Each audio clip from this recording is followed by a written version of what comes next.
Bem, obrigado pela oportunidade de estar participando aqui desse evento do Lives Festival, com o convite aí do Hector, do Jaime, de toda a turma. A ideia hoje é falar sobre um pouco de economia, de emprego, dos impactos que a gente vai ver aplicados a essas áreas por conta do Covid. Do meu lado estão Analisa, Isis e Daniel. A ideia hoje é a gente debater um pouquinho sobre esse cenário. Começando um pouco sobre o que a gente faz no BBank. Eu, como um dos fundadores, a gente faz white label banking, então a gente atua em todos os tipos de segmento, possibilitando que essas empresas tenham acesso a banking com suas próprias marcas e com as suas experiências. Então a gente consegue sentir um pouco a temperatura e a atuação de vários tipos de nichos e setores da economia através do nosso negócio, fora que a gente também tem um family office e investe em diferentes segmentos.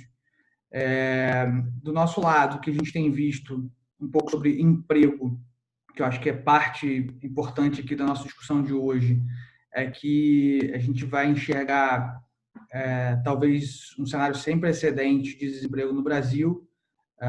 Os autônomos, os pequenos comércios, serviços vão sofrer muito. O governo tem tentado, através da Caixa e de BNDES, suportar e apoiar um pouco desses setores, mas é uma conta muito grande para ser fechada e a gente não imagina que ao longo desses próximos anos a gente consiga recuperar o pleno emprego, o emprego que a gente conseguiu nos últimos anos.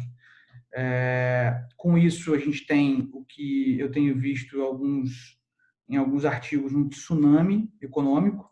Não é culpa de um governante, de um governo, ou como a crise de 2008, de um setor específico, como o mercado financeiro. É global, atinge a todos e não tem muitos vencedores de um tsunami. A gente tem perda de produto, perda de PIB.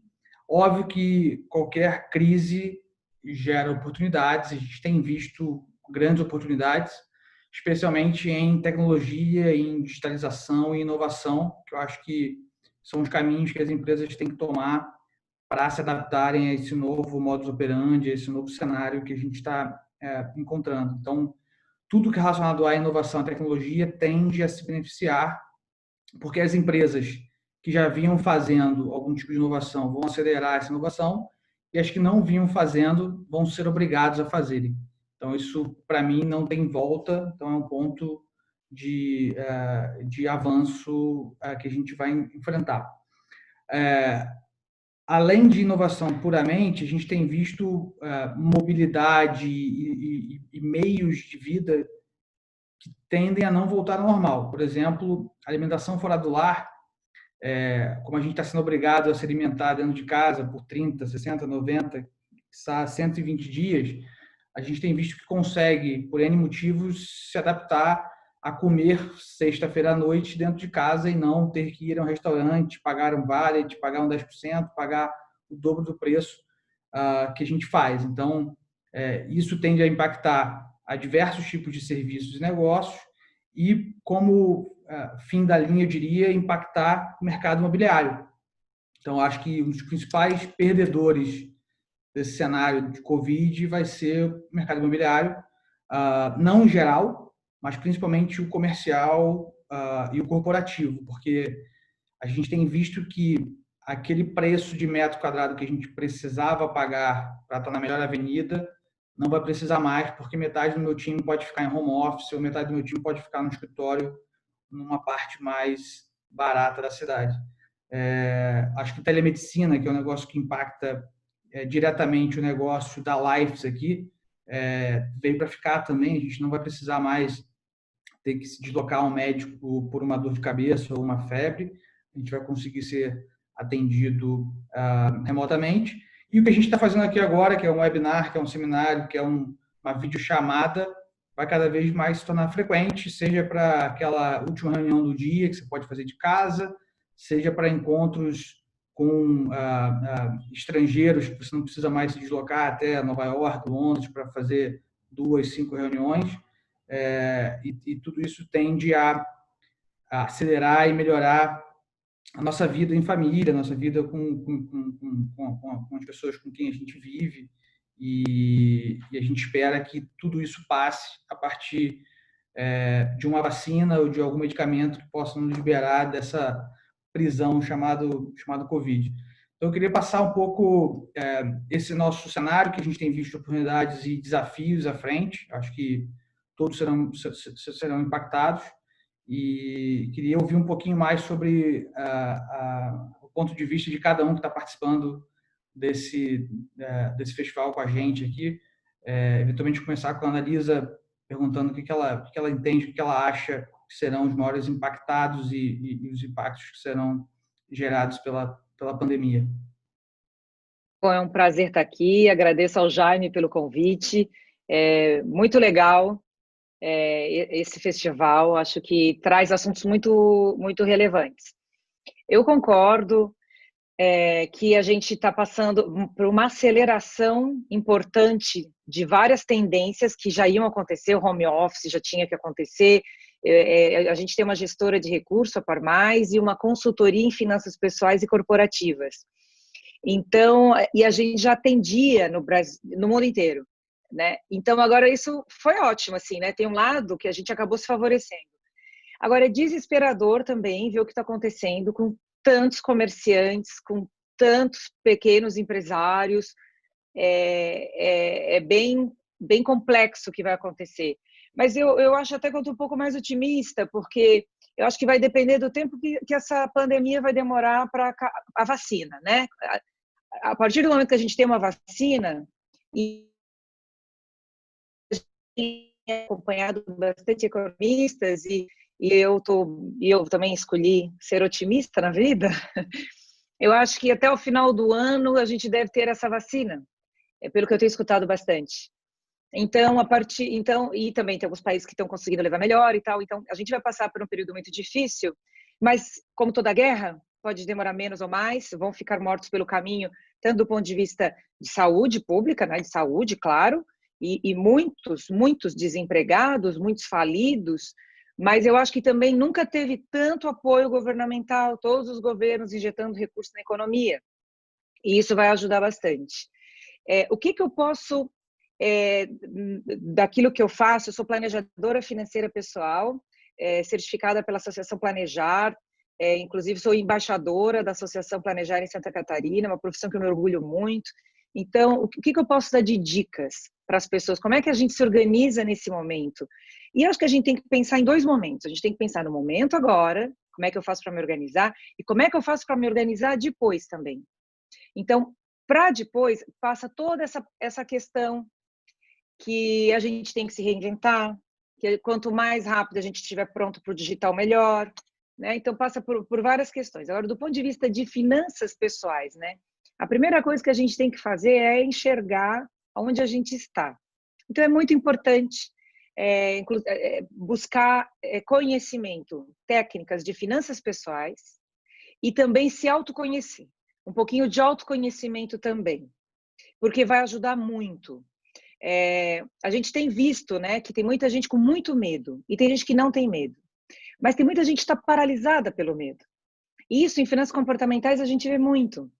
Então, nesse momento, muita gente não quer enxergar onde está. Só que é muito importante. Como é que eu faço para enxergar onde eu estou? Precisa anotar todas as despesas e todas as receitas. Precisa se organizar financeiramente e depois analisar essa planilha. A gente, inclusive, tem bastante conteúdo gratuito lá no site. E também o Banco Central também fornece bastante conteúdo legal.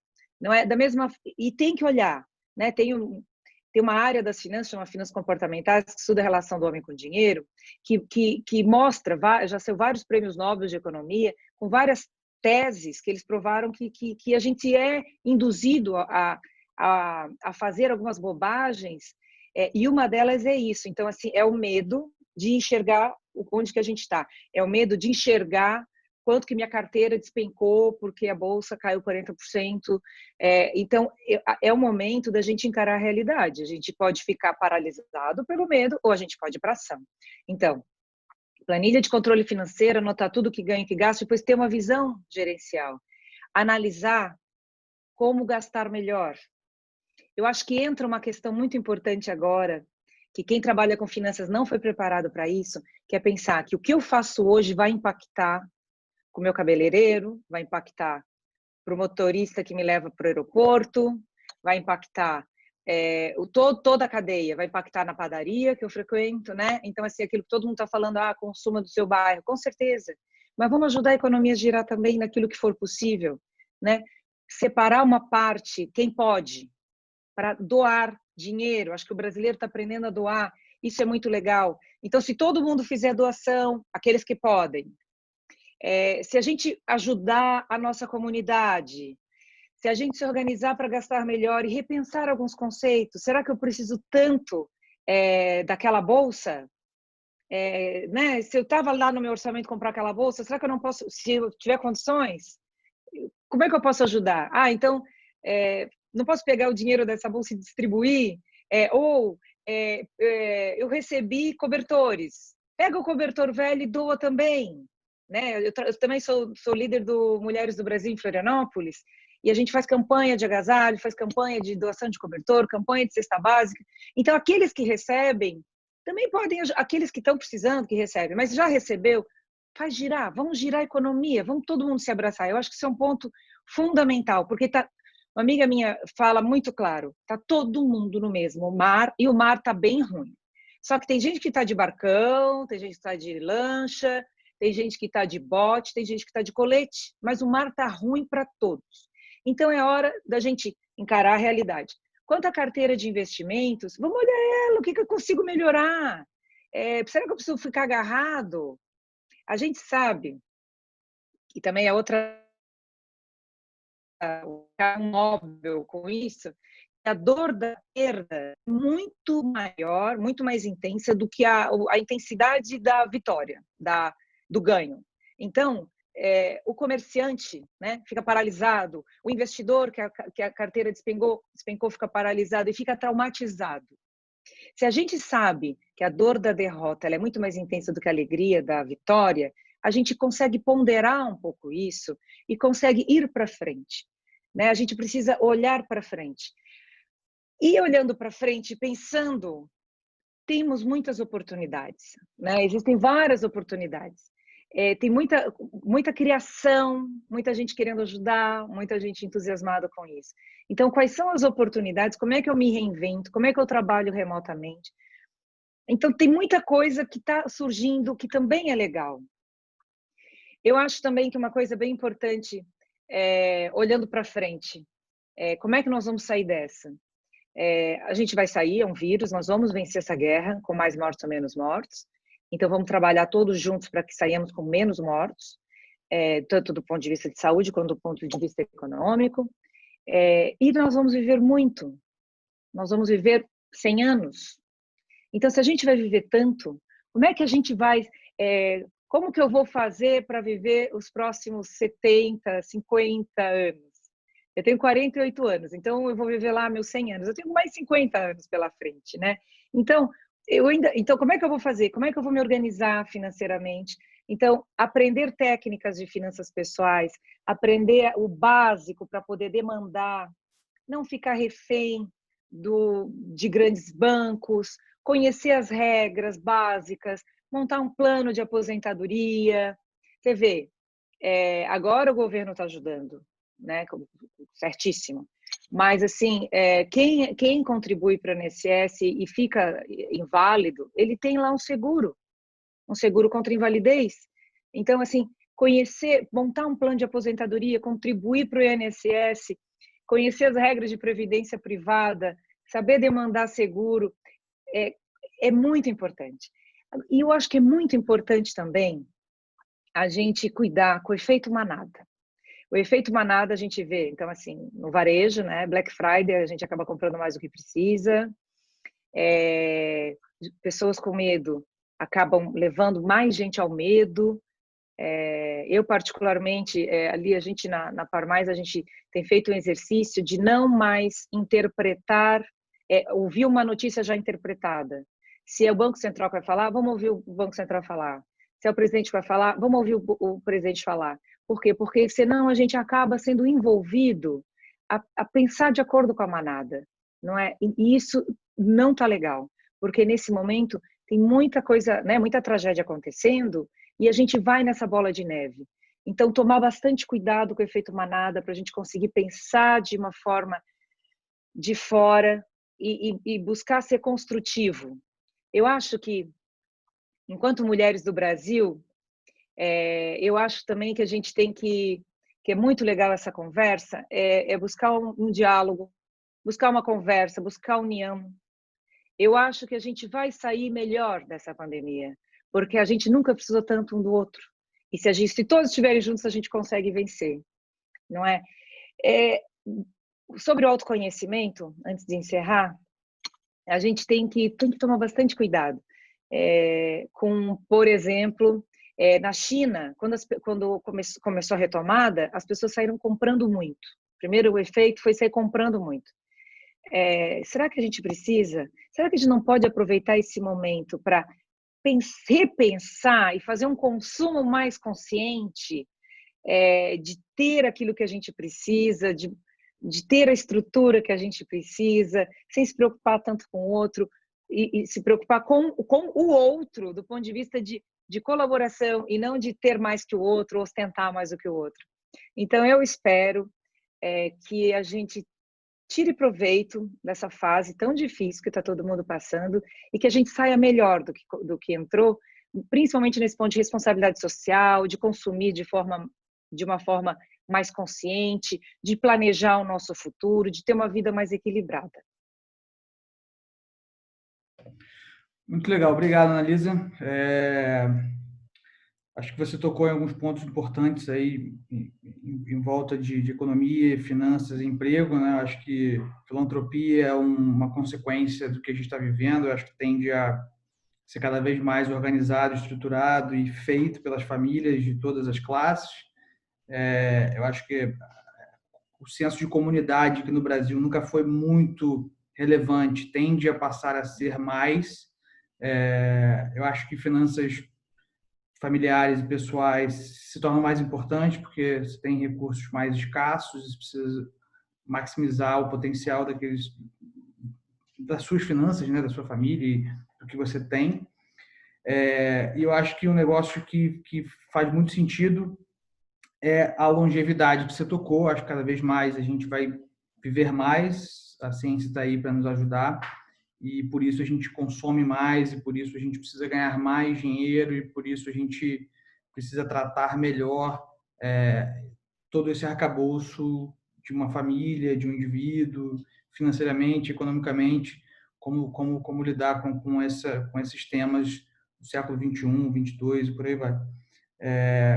Avançando um pouquinho, eu queria ouvir do Daniel o que ele tem a acrescentar aí para o nosso debate, além do que a Annelisa já nos trouxe. Legal, Mário, Annelisa, obrigado. Bom, obrigado pelo convite aí, Guga, Hector, Edu. Acho que putz, é um baita de um evento e acho que é uma oportunidade de falar um pouquinho de vários temas, refletindo um pouquinho sobre o tema de trabalho, economia. É quase clichê falar que a gente está num momento ímpar, né? É uma coisa que eu tento me apegar muito mais às perguntas do que às respostas, porque é quase impossível alguém ter todas as respostas. A gente está vivendo um momento de muita transformação, e a transformação complexa, porque são transformações umas dentro das outras, né? Então é uma transformação que impacta a todos, aí como a Annelisa pontuou. Mas eu acho que um dos grandes pontos assim que me chama a atenção, né, é a abrangência do que a gente está chamando dessa crise, né, ou desse momento de recessão, depressão. Aí os economistas estão discutindo, mas tem uma coisa que chama muita atenção, como cada um dos indicadores está reagindo de forma distinta, né? Então você tem um crescimento altíssimo do desemprego nos Estados Unidos, você tem um mercado de ações variando pouco comparado a essa queda no desemprego. E quando você olha, né, a Nasdaq, por exemplo, que é a bolsa que agrega as empresas de tecnologia, tem crescido, tá para cima, né? Então é uma coisa que mostra que isso não é um indicador que talvez permaneça assim, tem muita coisa para acontecer ainda, mas é uma coisa que mostra, além de uma mudança, o impacto financeiro, uma mudança na sociedade, na cultura de empregabilidade, na minha visão, né? Então, tentando simplificar, eu acho que, né, essa crise, esse momento é uma grande aceleração de um processo de empreendedorismo que as pessoas vão ter ao longo das suas vidas, né? Eu acho que o empreendedorismo é uma coisa mais do que ser empreendedor ou montar a sua empresa, mas eu acho que pode ser, estamos falando também do intraempreendedor, mas uma hora que você pega 100% da população que trabalha em serviços não essenciais e faz elas trabalharem em casa, já é um movimento de larga escala de empreendedorismo, né? Você tem que rever muitos dos seus hábitos, de como você se comunica, como você se porta, como você pensa a carreira, como você faz a gestão da equipe, liderança, indicadores, controles, enfim, você é obrigado a repensar e redesenhar um pouco todo esse dia a dia que você tem numa empresa tradicional, batendo cartão e tudo mais.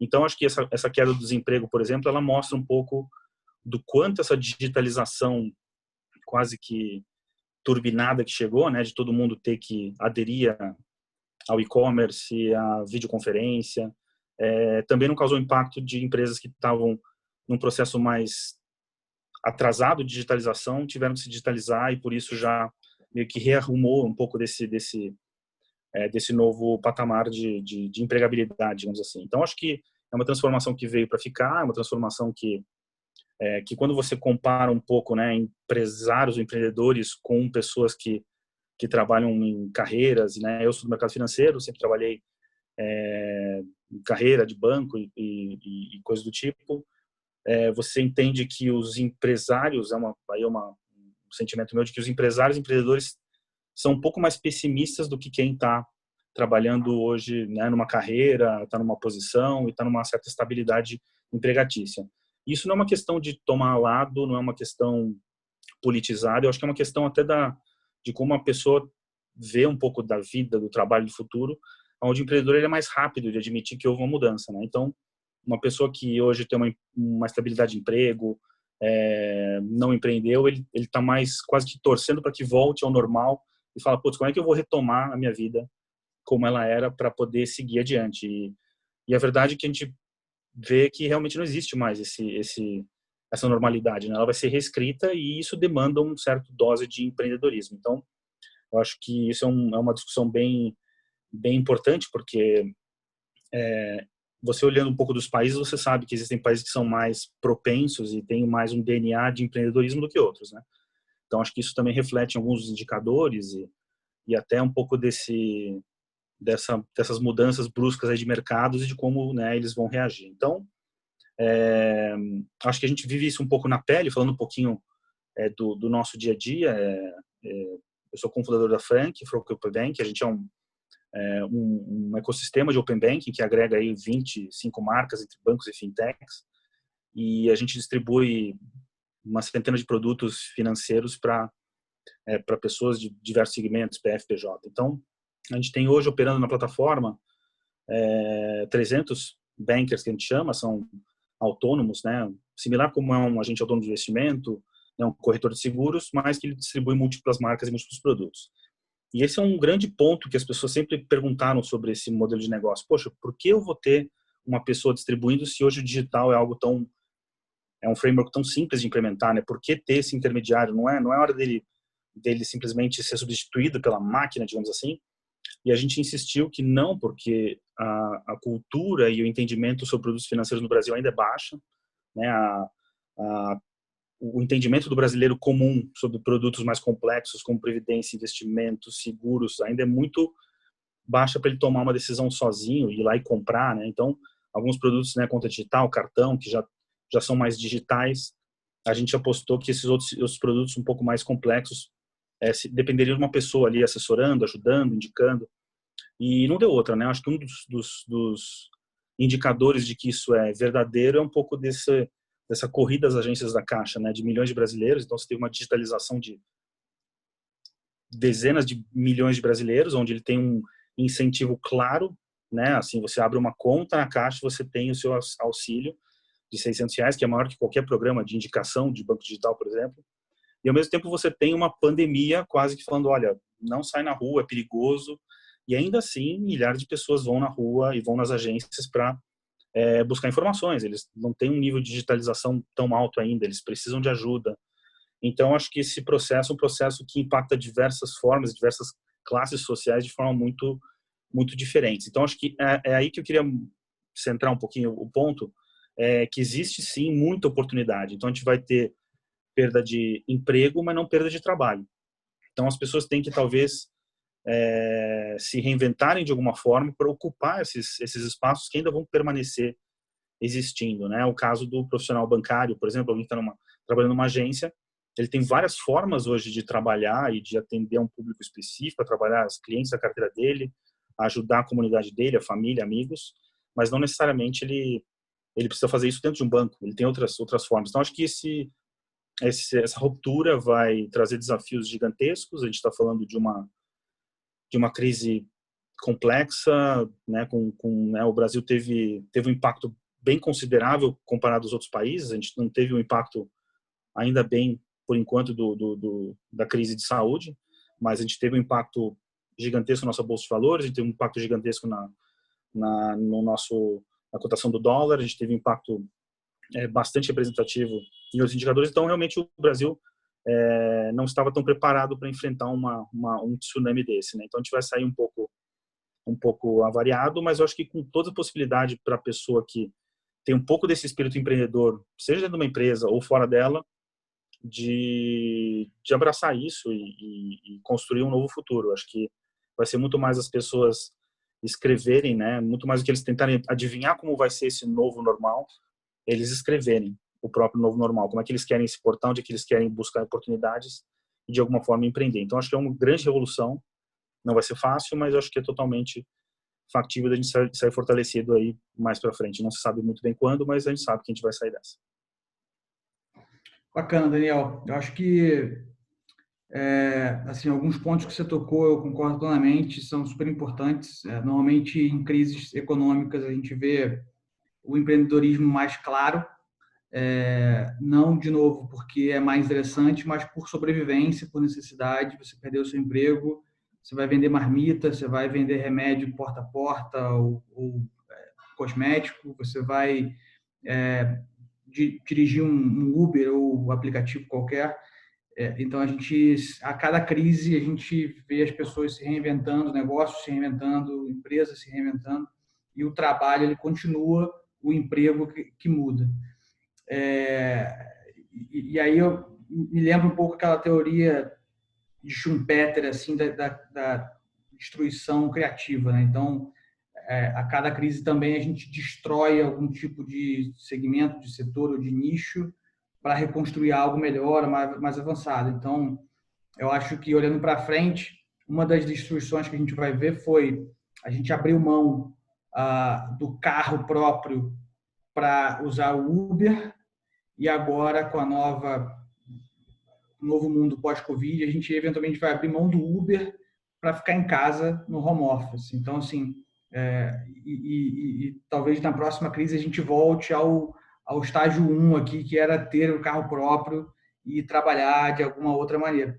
Então, esse carrossel ele está sempre rodando, e a gente está no meio agora de uma transição relevante em mobilidade, em tecnologia, entre outros, né? Que eu acho super importante.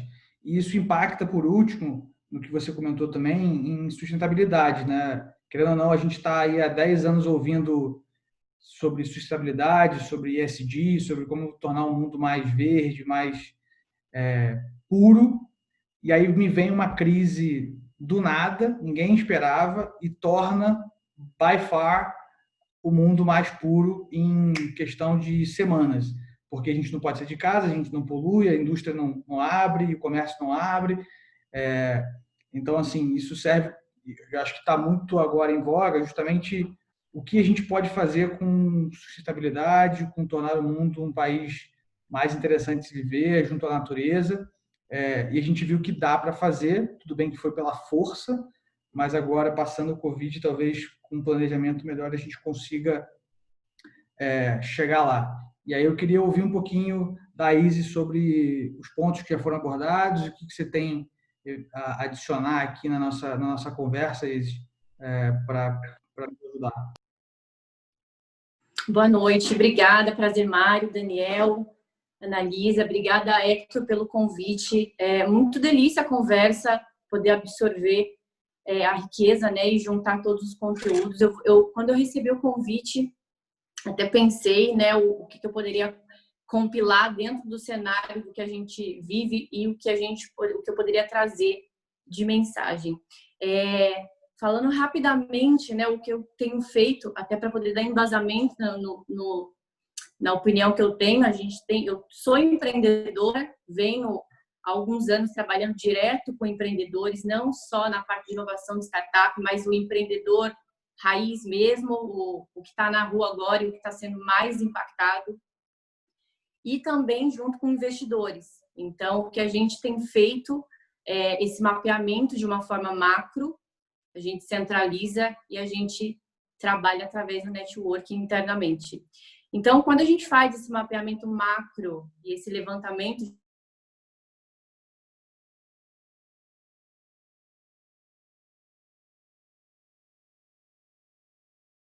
de informação, que uma vida, tento ser um pouco mais, me policiar um pouco do posicionamento que eu vou dar, porque eu vejo que muitas das mudanças que estão acontecendo agora são tendências que simplesmente se anteciparam. Então, a gente recebe e analisa negócio todos os dias, e as empresas que já estavam atentas nessas tendências, elas se adaptam com facilidade. Então, a gente está recebendo, nesse período de pandemia, até separei aqui, tentar expor um pouquinho do que a gente está vivendo, não ficar no achismo, mas o que a gente está observando do mercado, tanto do lado de investimento, quanto do lado das próprias empresas, porque são fatores que vão repercutir, que vão dar aí um norte para a economia de uma forma geral, que acaba impactando de uma forma como um todo. O que a gente observou nesse período de março para cá? A gente teve um aumento assim significante de empresas que estavam fora do radar de investidores. Então, elas estavam acomodadas, aquele formato que elas estavam trabalhando estava funcionando. E o que a gente sempre tenta levar para eles, essa tendência para que elas se antecipem antes que sejam perda de surpresa, igual o que aconteceu agora com a questão do Covid.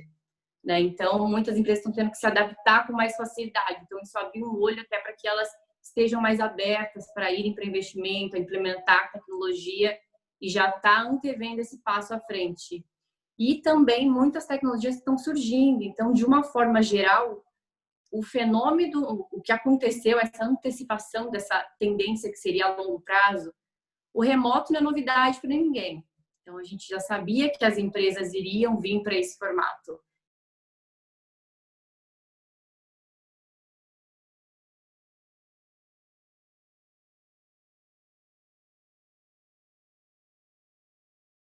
Então, as startups remotas, a gente trabalha muito bem de forma remota, tivemos até mais produtividade, então, como todo mundo foi obrigado a trabalhar dessa forma, aquela locomoção que a gente tinha de vai de um lugar, vai para o outro. Quando eu estava entrando, o Hector até brincou comigo, né? Você está em São Paulo, você pegou algum trânsito.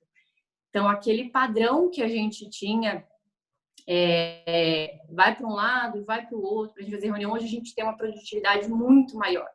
Então, são algumas coisas que a gente vai absorvendo, que a gente sabe que vira uma tendência, né?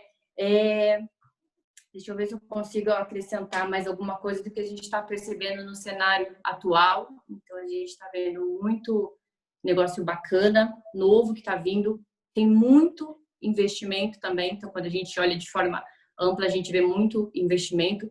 Óbvio que não dá para ser negligente. A gente sabe que o rombo que vai ter nas empresas agora, isso vai ter um efeito colateral que impacta todo mundo, mas a gente está muito otimista. Né? Acho que a gente é bombardeado de informações negativas a todo tempo.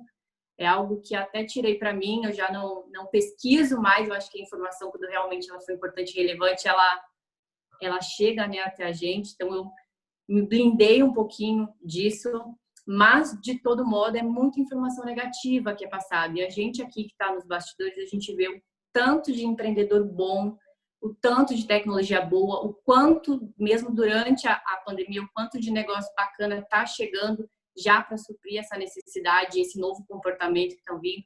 Muita coisa que é feito Em questão de sustentabilidade, então as empresas investem muito. O Brasil é um dos países que mais atua nessa questão. Os investidores também, então tem muito capital disponível. Então o mercado, quando a gente olha dos bastidores, a gente vê que tem muita oportunidade. E eu acho que eu vou tentar até finalizar, porque é muita informação, então se eu tentar compilar aí nesse pouquinho de tempo, mas eu queria terminar com essa mensagem, né? Deixar esse posicionamento positivo da gente que está vendo o cenário de cima, consegue ter essa visão macro e consegue ver o quanto está sendo feito nos bastidores. Então, por mais que a gente tenha esse impacto de uma forma geral, eu acho que a gente vai sair do outro lado muito melhor. Bacana, Isis. Obrigado pela adição aí. Eu acho que você também tocou em alguns pontos relevantes. Acho que a adaptação nesse momento é super importante e relevante. As empresas e os indivíduos que conseguem se adaptar melhor e mais rápido tendem a se beneficiar.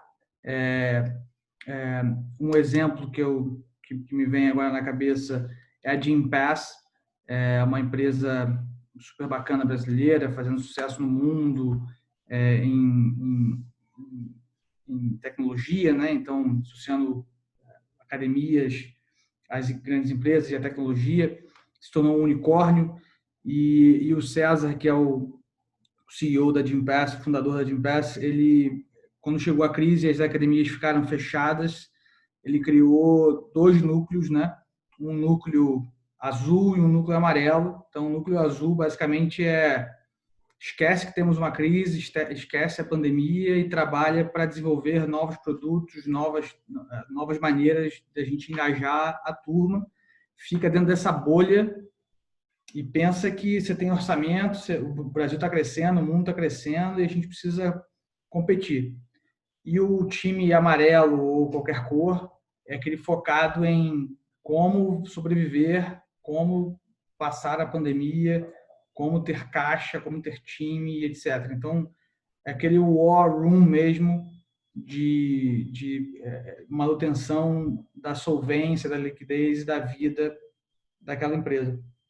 E outro ponto que eu acho que você abordou que é relevante são as tendências, né? Então, tudo que você tinha uma tendência ou estagnada ou de crescimento para cada tipo de setor, ele foi chacoalhado ou está sendo chacoalhado agora e as cartas vão voltar para o baralho e vão dar novas cartas. Então, as tendências mudam completamente. Então, se você estava surfando um vento a favor por qualquer motivo, eventualmente esse vento acabou e agora você vai ter que ter um bom motor ou ter que remar bastante para conseguir atingir aqueles números.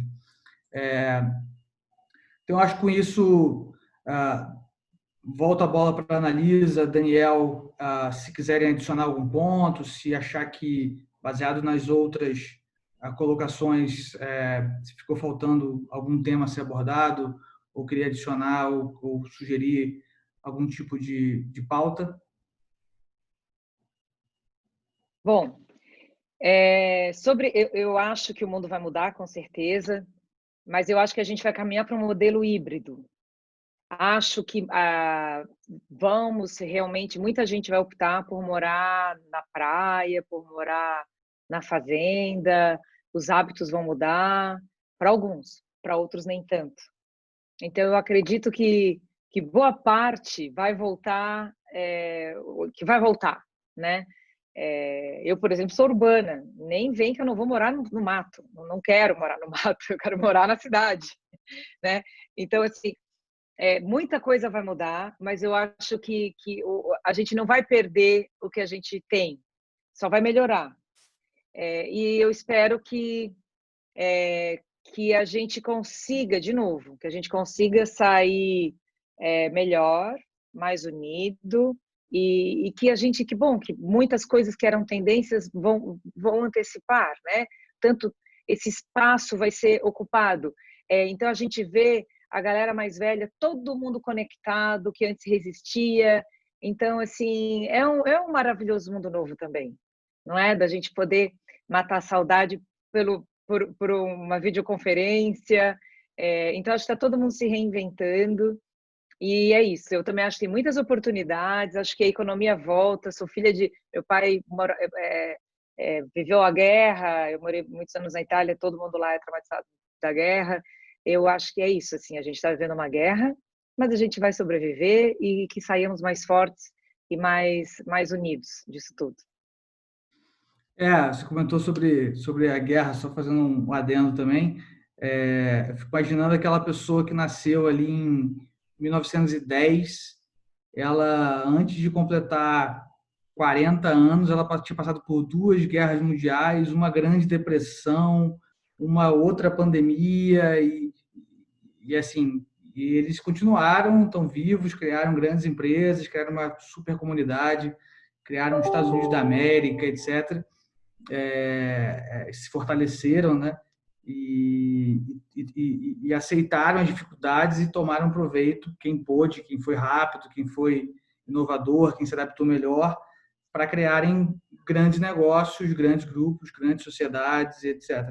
Então, acho que a gente só tem uma pandemia que está aí há 2, 3 meses, talvez dure mais 2, 3 meses. Obviamente que é horrível a gente falar assim, mas serão muitas vidas perdidas, e a gente não tem o que fazer ainda até que a gente tenha uma vacina. Eu acho que, por outro lado, a gente nunca teve tanta gente importante e inteligente do mesmo lado do barco.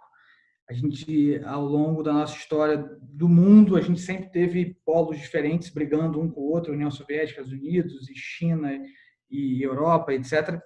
Agora estão todos tentando do mesmo lado, com orçamentos ilimitados, com o clock ticking ali, tentando salvar milhares de vidas a cada dia, com o desenvolvimento de uma droga ou de uma vacina. Então, isso também acho que tende a dar bons frutos para a comunidade e para o mundo pós-crise. Daniel, você quer adicionar algum ponto? Eu quero sim, Mário. Eu vou, tá? Eu não sou pessimista, eu juro, gente, tá? Mas eu só para dar uma dinâmica bacana aqui na nossa conversa, acho que pode ser rica. Eu acho que tem um pouco dessa questão de a gente voltar, né? A gente voltar para um passado que já foi alterado, né? Então acho que isso talvez é importante para algumas pessoas, para elas também tomar essa atitude de, putz, preciso me reinventar, né? Não precisa ser drástico, não precisa ser uma coisa, né? Mas eu preciso repensar. Então, acho que tem um nível de reflexão que é super positivo, que as pessoas deveriam abraçar.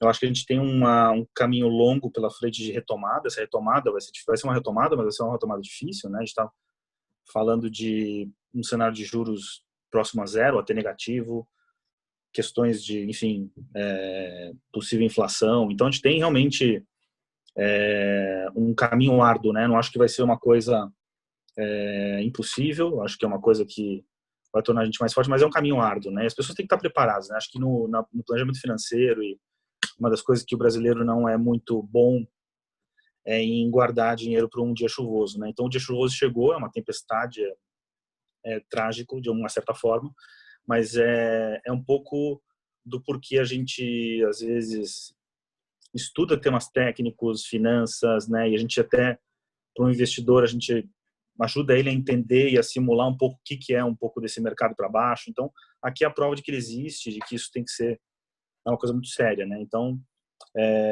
eu acho que vai ser uma oportunidade das pessoas se repensarem, e tem muita oportunidade para a gente reconstruir, tem muita inovação, né? Acho que uma crise dessa proporção há 20 anos atrás ia ser muito mais complicada, e a gente teria muito mais ansiedade, a gente teria menos fake news, mas muito mais ansiedade de estar isolado, né? Então sempre tem um lado meio bom, ruim, mas eu acho que o grande takeaway é pensar um pouco como um empreendedor, repensar, né, carreira, família, valores, e eu acho que essa transformação é que vai fazer a gente ser um motor, é um desafio para o Brasil, inclusive, né, da gente estar passando por várias questões ainda políticas, então a gente precisa mostrar união nesse momento, e eu acho que também uma certa aula de humildade para o ser humano, que tanto entende que ele é dono do seu destino e que ele tem controle de todas as variáveis. Tá aí a prova de que a gente não tem, a gente ainda faz parte desse mundo e a gente divide ele com vários outros colegas. Então, acho que é muito mais a gente também entender que a gente tem um papel em tudo isso e de que cada um de nós vai fazer um pouco dessa diferença. A ajuda e o resgate não está no governo, não está em fulano, não está ciclano, está um pouco na gente se transformar e seguir adiante. Bacana. Eu acho que também que em tese, esse gap entre ricos e pobres no Brasil, especialmente, tende a aumentar muito, né? Porque o rico, normalmente, ele tem estoque, tem uma visão financeira um pouco mais adaptada a esses momentos, ele consegue sobreviver e passar por essas crises. O pobre, ele já não tinha antes, e normalmente ele é o primeiro a sofrer, ele é o soldado ali, e ele não tem aonde acessar, ele não tem uma alternativa. Então, esse gap tende a aumentar, só que você tem hoje dois fatores importantes que não deixam esse gap aumentar tanto ou tentam até convergir. Um é a transferência de renda, de fato, através do governo, em programas de governo. Então, se você tiver taxação, aumento de imposto, ou mesmo usar caixa público em programas como esse de Bolsa Família, R$600 da Caixa, etc., isso não deixa de ser transferência de renda. E os próprios juros baixos, né, hoje 3%, podendo ir a 2%, o juro baixo ele afeta o correntista que tem poupança, né? Aquele cara que tem algum tipo de patrimônio e aplica em juro. O que não tem, ele não está sofrendo, porque o juro sendo 20 ou 2, para ele não muda. Então, de fato, você consegue transferir, porque o governo ele capta mais barato, os juros estão mais baratos, paga menos aos investidores, e com isso tu consegue transferir para as classes baixas através dos seus programas. Então, a gente tende a ter esse impacto mitigado se os nossos governantes fizerem o trabalho de casa deles, que é ajudar principalmente a população carente e o empresário que gera emprego, o empresário que gera produto, o cara que emprega boa parte da população privada. Isis, quer fechar com algum ponto? Oi, quero sim. Bom, obrigada, gente. Muito considerável tudo que vocês colocaram. Realmente amplia, né, a visão que a gente tem. Acho que, para finalizar, eu vejo muito esse momento como mais uma daquelas crises que sacode, que faz a gente sair do outro lado, né, com novas ideias. Realmente desse momento que a gente mexe e vem as oportunidades. Eu tenho observado algo que até comigo, e eu acredito que isso seja de uma forma geral, talvez seja um benefício aí desse cenário do Covid, quando a gente linka com a questão da tendência, né, a gente vê que ele aproximou muito mais. Então, a gente vê essa parte mais humana, essa parte mais conectada. Por mais que o remoto já fosse uma tendência, eu acho que esse cenário da pandemia, essa proximidade, ela vai trazer uma tendência, vai antecipar uma tendência desse remoto, desse distanciamento, mas eu acho que um dos frutos que a gente vai poder colher aí é essa proximidade, tá mais conectado, mais próximo. Então, eu tento ser positiva ao máximo possível, até porque como empreendedor a gente tem sempre que tentar ser positivo para não desistir e por mais que a gente vai vivendo, que a gente vai tendo mais informações e vai tendo mais propriedade para manter o positivismo, mas como essa mensagem ela vai ficar, né, para um cenário geral, para uma massa, eu acho que seria interessante a gente finalizar realmente com essa visão positiva, a gente está entendendo que vem pela frente, e eu acho que o Covid, enfim, esse cenário que a gente tem agora, a gente vai chegar do outro lado muito mais forte. Antecipar uma tendência, mas acho que essa proximidade vai ser algo muito positivo que vai ficar. Bacana, Isis. Obrigado. Eu também concordo que acho que ser positivo só ajuda a gente a enfrentar os medos, os desafios agora em pandemia, eventuais depressões, ansiedades, e acho que isso impacta muito na vida de todo mundo que está dentro de casa, aí, enjaulado. Só que, ao mesmo tempo, a gente tem, nós 4, nós 5 aqui, a gente é privilegiado, querendo ou não, então a gente consegue passar por isso muito mais fácil e tranquilo, porque a gente tem a geladeira cheia, a gente tem espaço, a gente tem acesso a uma TV a cabo, algum tipo de lazer, Wi-Fi. Acho que tem muita gente que não tem isso, tem um cômodo que divide com 20 pessoas e esperando uma doação de uma cesta básica. Então, assim, a gente tem que ser ainda mais positivo, porque a gente é muito diferenciado e abençoado aí por isso. Então, concordo 100% com você que positividade só ajuda nesse momento.